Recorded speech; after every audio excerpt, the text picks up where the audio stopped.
శ్రీరామ పట్టాభిషేకము. శ్రీరామనవమి కళ్యాణం అయిన తరువాత మరునాడు పట్టాభిషేక మహోత్సవం నిర్వహిస్తారు.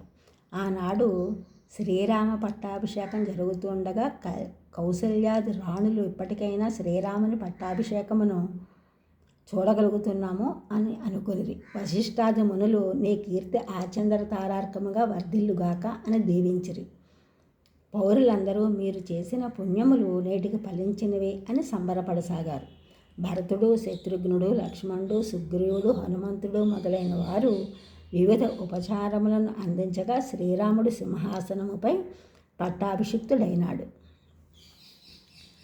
మహారాజుగా శ్రీరాముడు రాజ్యభారమును వహించుచుండగా భూమిని అంతవరకు మోయిచున్న దిగ్గజములు హాయిగా నిద్రించినవి. పర్వత శ్రేణికి ఒత్తిడి తగ్గినది. ఆదిశేషుడు సుఖమును పొందినాడు. ఆది కూర్మమునకు శారీరక శ్రమ తప్పినది.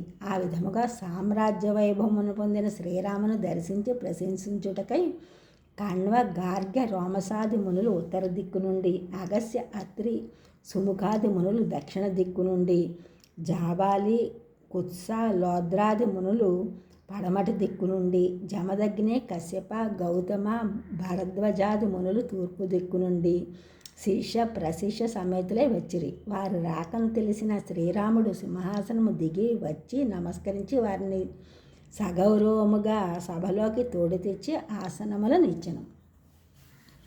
శ్రీరాముడు ఆ మునులను ఈ విధముగా కుశల ప్రశ్నలు అడిగినాడు. ఓ మహర్షి చంద్రులారా, మీకు మీ శిష్యకోటికి క్షేమమే కదా? మీకు మీ శిష్యులు యథోచితముగా సేవలు చేయుచున్నారా? మీ తపస్సు నిర్విఘ్నముగా సాగుచున్నదా?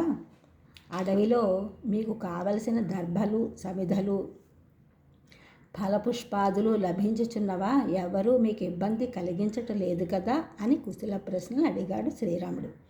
రామభద్ర, నీ కంటి చూపుతోనే లోకము సూర్యకాంతి చే పద్మము వలె హర్షించినది.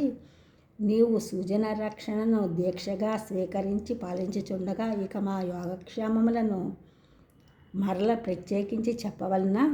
స్త్రీల శీలమును పర్వతములకు వజ్రము వంటివాడు, మునుల తపస్సులను మృంగివేయువాడు, ధర్మమునకు గ్లాని కలిగించిన వాడు అగు రావణుని బాణజ్వాలలో భస్మము చేసిన నీవు ఉండగా మా తపములను అడ్డుకొనిడి దుష్టులెవరు అనిరి. ఈ ఛానల్ చూసిన వారు సబ్స్క్రైబ్ చేయండి, షేర్ చేయండి, లైక్ చేయండి, కామెంట్ చేయండి. సబ్స్క్రైబ్ చేసుకుని అందరికీ కూడా కొత్త